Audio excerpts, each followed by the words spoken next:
Hi అండి, welcome back to happy recipes. నేను మీ స్వప్నని. ఈరోజు వీడియోలో పిల్లలకు స్కూల్ స్టార్ట్ అయింది కదండి, లంచ్ బాక్స్కి కానీ అలాగే ఇంట్లో ఏమీ కూరగాయలు లేనప్పుడు అప్పటికప్పుడు చాలా ఈజీగా చేసుకునే ఆలూ రైస్ చాలా బాగుంటుంది. అయితే 5 నిమిషాల్లో ప్రిపేర్ చేయొచ్చండి. టేస్ట్ అయితే చాలా బాగుంటుంది. దీనికి సైడ్గా పెరుగు ఉంటే సరిపోతుంది. ఇంకా కర్రీస్ కూడా ఏం అవసరం లేదు, ఈజీగా తినేయచ్చు.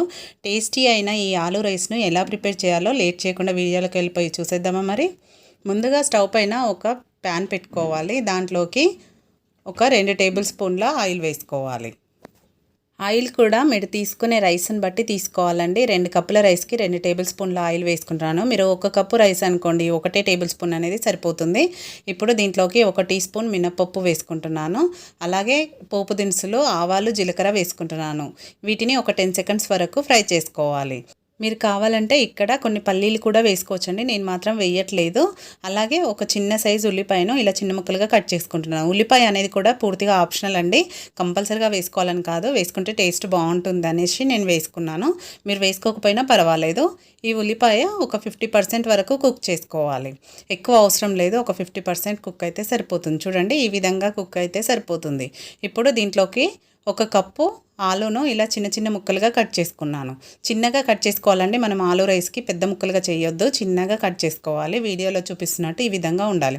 వీటిని వేసి ఒకసారి బాగా కలిపేసుకొని వీటిని లో ఫ్లేమ్లోనే కుక్ చేసుకోవాలి. ఒక 2 నిమిషాల పాటు కుక్ చేసుకోవాలి ఆయిల్లో. ఇలా 2 నిమిషాల తర్వాత మళ్ళీ ఒకసారి బాగా కలిపేసుకున్నాక మనం దీంట్లో సాల్ట్ కానీ ఏమీ ఇప్పుడే యాడ్ చేయొద్దండి. మనకు ఆలు అనేది క్రిస్పీగా రావాలి అంటే సాల్ట్ వేసుకోవద్దు ఇప్పుడే. అలాగే 2-3 పచ్చిమిరపకాయలను కొద్దిగా కరివేపాకును వేసుకుంటున్నాను. అలాగే కొంచెం పసుపు, మంచి కలర్ కోసం పసుపు వేసుకుంటున్నాను. ఇది వేసుకున్నాక మొత్తం అంతా కలిపేసి ఇలా కలుపుకొని ఇప్పుడు మూత పెట్టేసి లో టు మీడియం ఫ్లేమ్లో మధ్య మధ్యలో కలుపుతూ ఒక 2 నుంచి 3 నిమిషాల పాటు ఉడికించుకోవాలి. ఇలా మనం మధ్య మధ్యలో కలపడం వల్ల ఆలు అనేది అడుగంటకుండా ఉంటుంది. మనం ఉల్లిపాయలు ఎక్కువ వేయలేదు కాబట్టి ఓన్లీ ఆలు వేసుకున్నాం కదా, ఆలు అనేది అడుగు పట్టే ఛాన్స్ ఉంటుంది కాబట్టి మధ్య మధ్యలో మూత తీసి కలుపుతూ ఉండాలి. చూడండి, ఇక్కడ నేను ఒక 2 నిమిషాల తర్వాత చూపిస్తున్నాను. దాదాపుగా ఆలు అనేది ఒక 50% వరకు కుక్ అయిపోయిందనమాట. మనము సాల్ట్ వేసామనుకోండి మెత్తబడిపోతుంది, అందుకని సాల్ట్ వేయకుండానే ఉడికించుకోవాలి, అది మాత్రం గుర్తుపెట్టుకోండి. ఇప్పుడు దీంట్లోకి ధనియాల పొడి, వేయించి పొడి చేసిన జీలకర్ర పొడి, అలాగే కొద్దిగా గరం మసాలా, మీ రుచికి సరిపడా కారం వేసుకోవాలి. వేసుకొని వీటన్నిటిని కలుపుకోవాలి. ఇక్కడ కూడా మనము ఉప్పు అనేది వేయలేదు. ఇంకా ఈ మసాలా అంతా ఆలుకు బాగా పట్టేలాగా కలుపుకోవాలి. చూడండి, మసాలా వేసినాక మంచి కలర్లో వచ్చింది ఆలు అనేది. ఇలా వేసుకున్నాక ఇప్పుడు మూత పెట్టేసి ఒక 2 నిమిషాల పాటు లో ఫ్లేమ్లో కుక్ చేసుకోవాలి.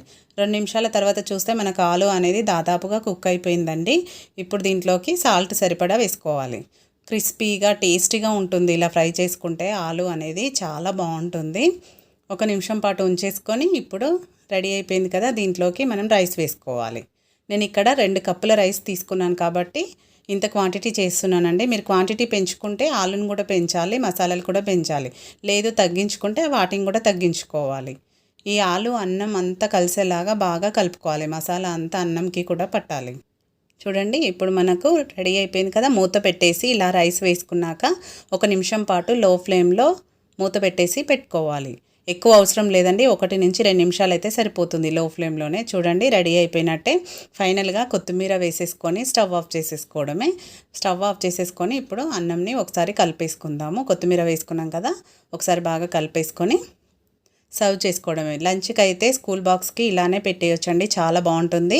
ఇది పెట్టేసి సైడ్గా పెరుగు పెట్టేశారనుకోండి, ఇంకేమీ అవసరం లేదు. పిల్లలు ఎంతో ఇష్టంగా తింటారు. పెరుగు లేకుండా ఉట్టి రైస్ అయినా తినేస్తారు, అంత బాగుంటుంది. ఇంటికి ఎవరైనా చుట్టాలు వచ్చినప్పుడు కూడా సడన్గా కర్రీ చేయలేని టైంలో ఇలా చేసి ఇచ్చారనుకోండి, చాలా బాగుంటుంది టేస్ట్ అయితే. కాబట్టి తప్పకుండా ఈసారి మీ ఇంట్లో ట్రై చేయండి.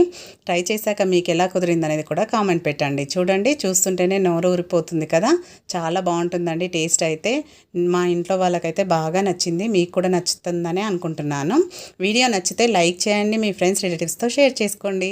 అలాగే మన ఛానల్ని సబ్స్క్రైబ్ చేసుకోవడం మర్చిపోకండి, తప్పకుండా సబ్స్క్రైబ్ చేసుకోండి. Thank you for watching.